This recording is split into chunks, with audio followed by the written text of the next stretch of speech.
జనులకు అప్పటి కాలంలో ఒక భ్రమ ఉండేది.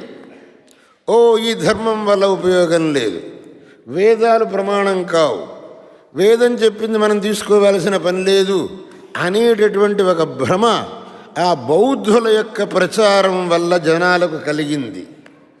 ఆ భ్రమను తీసేశారు. వేదములు ప్రమాణములు, వేదములలో చెప్పిన ధర్మాన్ని మనం ఆచరించాలి. దాన్ని ఆచరించకపోతే మనం అనేకమైనటువంటి కష్టములకు గురి అవుతాం.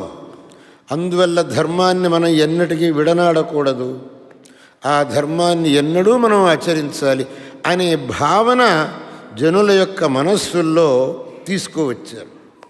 దానివల్ల జనుల్లో సహజంగానే ధర్మమునందు శ్రద్ధ కలిగింది. అందరూ ధర్మాన్ని ఆచరించడానికి మొదలుపెట్టారు. దేశం సుఖశాంతులతో తులతూగుతూ వచ్చింది. అటువంటి మహాకార్యం చేసిన ఆది శంకరాచార్యుల వారు మనకు అనేకమైనటువంటి గ్రంథాలను రచించి మనకు అనుగ్రహం చేశారు. ఆయన రచించినటువంటి గ్రంథాలు ఒకటి కాదు, రెండు కాదు, 100 గ్రంథాలు.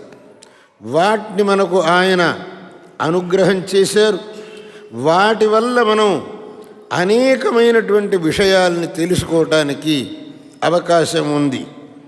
ధర్మం గురించి కానీ, వేదాంతం గురించి కానీ, మరి ఏ సద్విషయం గురించి కానీ తెలుసుకోవాలంటే ఆది శంకరుల వారు రచించినటువంటి గ్రంథాలని మనం అవలోకనం చేయాలి.